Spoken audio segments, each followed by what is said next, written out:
조례 내용에 이런 내용이 왜 들어가게 됐는지부터 자세한 설명을 황은주님께서 해주셨습니다.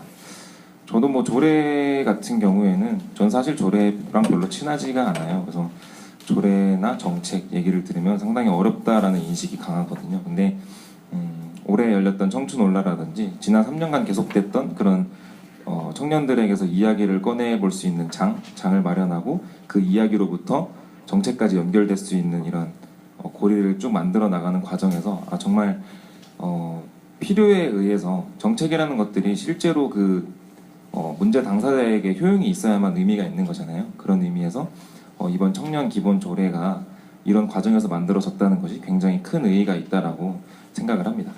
다음 발제는 제주 청년협동조합에서 오신 강부배님께서 이런 청년 문제의 대두와 청년 조례의 필요성에 대해 간단하게 발제를 해주시겠습니다. 안녕하십니까. 제주에서 온 강보배라고 합니다. 제주도에서 왔는데 제주도에 청년 기본조례가 발의가 만들어져서 이제 제정이 돼서 운영이 되고 있는데요. 개도 팀도 생겼고요. 근데 저희는 어떤 거였냐면 이러한 제대로 된 실태조사할 여력을 갖고 있는 청년 그룹 자체가 존재하지 않았어요. 이렇게 자발적으로 또 나서서 이렇게 할 그룹 자체가 존재하지 않는 상황 속에서 법이라도 만들어야 얘네들이 할 수 있는 기회라도 만들지라는 차원으로 이제 첫 발을 디딘 상황이거든요. 근데 이렇게 민간 단위 내에서 이렇게 노력하고 있는 그룹들이 있다는 건 정말 대단한 거라고 생각하고 이걸 잘 활용하셨으면 좋을 것 같습니다. 저희는 이제 누더기가 될 조례 얘기보다는 청년 문제 어떻게 대두돼 왔고 청년 조례의 필요성에 대해 이야기를 좀 해보겠습니다. 신조어들이에요. 최근에 많이 나타나고 있는 신조어들인데 대부분의 신조어들이 젊은 사람들이 만들어내잖아요. 네, 엄청나게 절망적인 이야기들 아니면 청년들에 대한 키워드에 대한 신조어들밖에 탄생하지 않고 있어요. 최근에 엄청나게 광탈, 열정배, 혼밥족 아시는 것들도 있겠지만 모르는 것들도 있겠지만 대부분 그냥 청년들의 불편함, 생활들을 다루고 있는 내용들이라고 보시면 될 것 같아요. 1997년 IMF 터진 거죠. 처음에. 이땐 대한민국이 다 힘듭니다. 맞죠? 당연히 청년들도 고용의 문제가 생겼고 일자리 문제가 본격적으로 터지기 시작했습니다. 그렇죠. 근데 이때까지만 해도 대한민국 모두가 문제였고 계속 문제들이 벌어지고 있는 상황이다 보니까 그냥 어쩔 수 없지 청년들도 라고 하는 놀랄 수밖에 없는 현상들이 발생했죠. 여기서 되게 중요했던 거는 청년들이 아닌 그 이전 청소년 시기를 겪고 있었던 부모님이 자리를 잃어버렸던 시기를 저희는 겪었죠. 그 속에서 청소년들 시기 자체에도 부모님의 그 불안 속에서 혹칭 이야기할 수 없는 참는 청소년들이 탄생하게 됐다고 생각할 수 있을 것 같아요. 그리고 2004년에 처음으로 이제 2004년 정도쯤이면 어떤 느낌이신지 아세요? IMF가 거의 극복될 분위기가 다 형성되고 취업, 경제 성장률 다 회복 곡선을 그려요. 근데 여기서 회복 곡선을 못 그리고 있는 유일한 게 청년 실업 문제였습니다. 그래서 2004년 처음으로 청년이 정책에 등장하게 됩니다. 청년 실업 해소 특별법이라고 하는 명칭으로 해서 처음 법이 등장하게 되는데 2008년까지 한계를 두고 청년들한테 어떤 청년들이 일자리를 찾기 위한 것들을 도와주기 위한 실업 해소를 위한 목적으로 인해서 만들어졌어요. 그리고 2007년 88만 원 세대라고 하는 책이 나오거든요. 이 88만 원 세대라고 하는 것이 청년들의 삶을 되게 그 힘듦을 보여주고 있는 되게 대표적인 책이 이제 나온 거죠. 청년 담론이 이때부터 처음으로 형성되게 된다고 볼 수 있을 것 같아요. 그러니까 88만 원이라고 불리는 청년을 정의하기 시작했던 거죠. 근데 88만 원 세대에 담겨있는 의미 자체가 어떤 의미인지 알겠죠. 청년의 삶이 아주 힘들다. 고용 문제들은 2004년에 분명 실업 해소를 하겠다고 해서 특별법을 만들어가지고 3년이 넘는 시간이 흘렀지만 실업 문제는 해결되지 결국 안 하고 더 삶은 어려워졌고 비정규직은 늘어났고 비정규직과 최저임금을 기준으로 해서 만들어졌던 게 이제 88만 원 세대라는 용어였던 거죠. 그리고 이 88만 원 세대 이후 청년들이 되게 괴로워하고 있었지만 그 상황 속에서 유행한 게 뭐였냐면 아프니까 청춘이다라고 하는 책이었어요. 이게 뭐냐면 자기계발서였던 거예요. 엄청나게 많은 문제가 발생하고 있지만 이 문제에 대한 책임을 어떻게 개인이 지기 시작하는 걸 대표적으로 보여주는 거죠. 청년은 아플 수밖에 없어 라고 하는 책이 이 청년의 담론을 확산시키는 작업들이 또 이어집니다. 그리고 이 2008년부터 청년들이 다시 좀 활동을 하는 계기가 나타나는데요. 그러니까 사회 문제에 대한 목소리를 내기 시작해요. 그 전까지 되게 참는 현상들을 보여줬는데 이때 어떤 목소리였냐면 바로 등록금 문제였어요. 왜냐하면 2007년 대선 끝나고 나서 반값 등록금이라고 하는 등록금 이슈가 되게 집중이 됐었고 그것뿐만 아니라 이 청년들의 삶 자체가 되게 복잡하고 일일짜리 문제는 해결되지 않을 것 같고 그렇다고 하면 할 수 있는 거는 우리가 생활하는 데 있는 비용이라도 줄여달라. 그게 바로 반값 등록금 투쟁으로 이어졌고 이 논쟁을 바탕으로 해서 되게 많은 사회적 관심이 확산되기 시작했습니다. 그리고 기점이 되기 시작했던 게 바로 서울시의 청년정책 가동이 아주 중요한 기점이 됐던 것 같아요. 이 기점이 된 거에 대해서는 이제 바로 서울시 청년정책 네트워크에서 왔으니까 이 부분 자세히 다뤄주겠지만 기본적으로 말씀드리자고 하면 2013년도에 서울시 청년 일자리 허브라고 하는 용어의 명칭을 갖고 허브가 만들어진 거죠. 지금 청년 허브라고 하는 곳이 만들어진 건데 여기에 만들었던 거에 일자리가 붙어 있긴 했지만 여기는 일자리를 중심으로 하는 곳이 아니라 청년들한테 기본적인 기본권을 찾게 해주는 것을 목적으로 하는 것들이 훨씬 더 가까운 사업들이 본격적으로 시작이 됐던 거죠. 이 계기를 통해서. 그리고 아까 얘기한 청년 정책 네트워크의 과정들 속에서 청년 기본 조례들이 제정될 수 있는 여건들이 형성이 됐던 거라고 보고 있습니다. 그리고 현재에 있어서는 수많은 곳에서 지금 광역시도 중에 7개 시도가 청년 기본조례가 발의돼 있고요. 기초자치단체로 가면 한 20여 개가 넘는 수준이 된 것 같아요. 엄청나게 청년들이 이슈화돼 있고 되게 많은 청년 정책들이 쏟아지고 있습니다. 근데 그냥 청년 정책이 뭔데? 라고 하는 이해가 없이 그냥 청년 정책이 그대로만 만들어진다고 하면 되게 많은 문제들이 발생할 수밖에 없다고 생각해요. 아까 청년 실업 해소 특별법이라고 했던 게 2004년 만들어지고요. 이게 고용촉진 특별법이라고 해서 바뀌는 게 2009년이거든요. 2008년인데요. 이게 왜 그렇게 됐냐면 청년 실업 해소 특별법에는요. 말 그대로 청년들한테 어떻게 하면 직업 훈련을 시킬까? 어떻게 하면 이들이 일자리를 가질 수 있겠까라고 생각했는데요. 그 이후에 고용촉진 특별법으로 만들어진다고 하면요. 어떻게 했냐면요. 기업들을 지원합니다. 너네 우리가 세금 감면해 줄게. 그러니까 너네 고용을 늘려. 그리고 아니면 우리가 이제 혜택을 줄게. 그러니까 너네 고용을 늘려. 이렇게 했는데 결국 그것도 다 실패한 거죠. 네. 근데 이제 청년 도대체 무엇이 문제인데 이 문제들은 해결되지 않은 채 계속 흘러가고 있는 걸까라는 지점들을 좀 봐야 될 것 같아요. 일단 첫 번째, 과거입니다.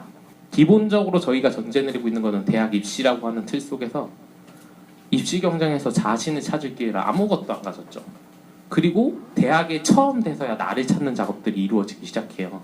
근데 나를 찾는 작업들을 이루고 싶다고 한다 치더라도 배워온 것들도 없고 뭐가 할 수 있는 여건들이 갖춰져 있지 않은데 당연히 힘들 수밖에 없죠. 일단 과거에서 이런 지점들을 겪었고 현재 상황들 자체도 절망적이죠.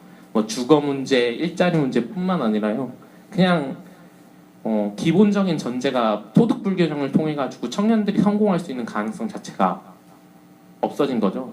이번 인생 망했었다는 거죠. 말 그대로 이게 사회 구조를 청년들이 현재를 둘러싸고 있기 때문에 어떠한 도전들이나 과정들을 만들어가기에는 난 이제 자유야 생각했더니 바로 쏟아져 나오는 스펙 경쟁과 일자리를 어떻게 하면 가질 수 있는가에 대한 것에서 만들어지는 거죠. 이 현재 상황이라고 하면 미래도 만만치 않아. 알파고 충격이 터져서요. 이게 어떤 뜻인 줄 알죠? 인공지능이 모든 일자리를 대체할 거라고 가능성을 보이고 있는 시기가 멀지 않게 나타난 겁니다. 20년 안에 수많은 일자리, 50%가 넘는 일자리가 사라질 거다라고 대부분의 전문가들이 예측하고 있는 거잖아요.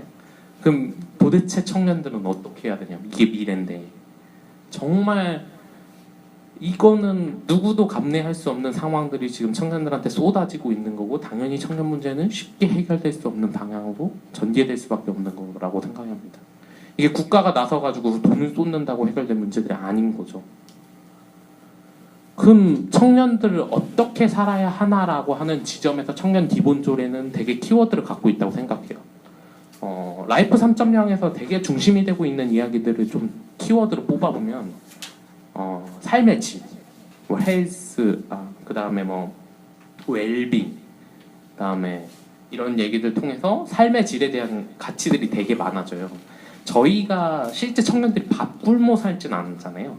그러다 보니까 이게 삶의 질 또는 가치지향적인 삶을 나름의 갖고 있는 경우들이 생각보다 많이 나타나는 것 같습니다. 그래서 최근에 뭐 청소년들 내에서는 사회적 경제는 아주 트렌드여가지고 중고등학교 때부터 사회적 경제 쪽에 전문으로 파고들려고 하는 친구들도 되게 많다고 하거든요. 이게 무슨 말이냐면 일자리, 임금만 많이 주는 일 말고 나 가치를 실현할 수 있는 것들, 삶의 질에 대한 것들을 고민하는 일들에 대한 관심이 많다는 거죠. 그리고 경험. 그러니까 해외여행도 되게 많이 나가고요. 무언가를 쌓고 싶은 것들에 대한 욕심들이 되게 많습니다. 근데 이게 단순히 그 경험을 통해서 끝내는 게 아니라 어떻게 있으면 이 일을 경험을 통해서 좀 더 나은 삶의 질들을 찾아볼까라고 하는 질문들이 되게 큰 거죠. 그리고 연결 등을 바탕으로 해서 청년들의 고민들의 지점들이 라이프 3.0 속에서 어쩌면 되게 많이 나타나고 있는 걸 수도 있을 것 같아요. 아까도 이야기했지만 청년 문제는 일자리를 만든다고 해서 해결될 문제들이 아닌 거죠. 보면 고용률이 이렇게 파동치고 있는데 실업률은 아무런 변화가 없어요. 맞죠? 이미 실업률과 고용률의 모순은 대한민국 사람들이라면 모두 다 알고 있을 거라고 생각이 듭니다. 이런 일들이 벌어지고 있는데 과연 이 일자리 지표 하나 해결하는 걸로 청년 문제가 해결될 수 있을까? 라고 생각하면 당연히 노인 거죠. 그리고 예전처럼 대규모 국가사업 통해가지고 청년들한테 일자리 만들어준다고 해서 청년들이 들어갈까요? 저는 아니라고 생각하거든요. 청년들이 필요하는, 지금 뭐 일자리가 없어서 얘기한다고 했을 때 지역 문제는 좀 달라지기도 하잖아요. 뭐 되게 과도한 경쟁들이 활발해진 곳에는 일자리가 없는 게 맞지만 지역에서는 되게 많은 일자리들이 실제로는 비어 있습니다. 근데 질을 담보하지 못하고 아니면은 그 일자리에 대한 것들에 대한 가치를 공감하지 못하기 때문에 청년들은 그 일자리에 들어가지 않죠. 그래서 이게 미스매칭이라고 하는 문제로 해서 지역의 청년 일자리 문제에 대표적으로 떠오르고 있는 키워드 중 하나인 거잖아요. 그렇다고 하면 일자리를 국가가 준다고 해서 청년들이 들어갈 게 아니라고 하면 청년들한테 무엇을 제공해야 되는가라는 지점들이 결국에는 청년 기본조례의 근간을 형성해야 된다고 생각하는데요. 그래서 그 답은 청년이 스스로 찾아가는 역할이라고 생각합니다. 역할이라고 하는 것은 의무와 책임이 동시에 따르는 일이에요. 그리고 그 역할을 하게 됨으로써 당연히 역할에 대한 뭐라고 해야죠? 혜택도 받아야죠. 그러니까 역할에 따른 수당이든 내용이든 이런 것들을 받게 되는 거죠. 근데 이걸 절대로 짜주는 역할이 아니고 청년들이 스스로 찾아가야만 그 역할들 내에서 감내하거나 스스로 권리이거나 의무이거나를 인지하면서 갈 수 있다고 생각합니다. 곶자왈이라고 하세요. 제주도에는 곶자왈이라는 게 있어요. 이 곶자왈이라는 게 뭐냐면 돌 위에 숲이 나요. 돌 위에 숲이 이루어지고 있거든요. 제주도의 자연경관을 이야기할 때 이 곶자왈을 되게 이야기하는데 무슨 말이냐면 돌 위에 어떻게 나무들이 자라날까, 식물들이 자라날 수 있을까라고 하는 지점들이 의문이 들 수밖에 없잖아요. 근데 돌 자체 내에도 자원이거든요. 그 틈에 조그마한 흙이 있을 거고 그 틈에 되게 뭐 물들이 고이고 만들어지고 거기에 뭐 이제 이끼 같은 것들이 형성되기 시작하면 자원들 자체가 일단은 만들어지는 거예요. 되게 척박한 상황이지만 분명 그 속에서도 자원들은 있다. 이 자원들한테 어떻게 해야 되냐면 믿음을 줘야 된다고 생각해요. 가장 중요한 건. 청년들한테 믿음을 주고 얘네들이 결국에는 우리의 자식들이고 우리가 살아갈 동생들이고 아니면은 위에 앞으로 미래를 책임져야 될 사람들이라고 하면 이들한테 믿음을 줄 수밖에 없는 거죠.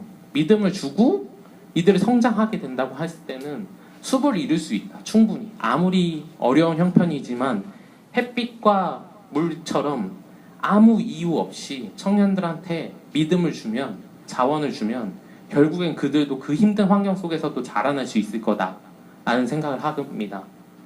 그래서 저는 청년 기본조례의 가장 근간이라고 하는 것은 지원, 청년들한테 지원하자, 청년들을 위한 복지를 만들자라고 하는 지점이 아니라 청년들한테 역할을 주는 거라고 생각해요.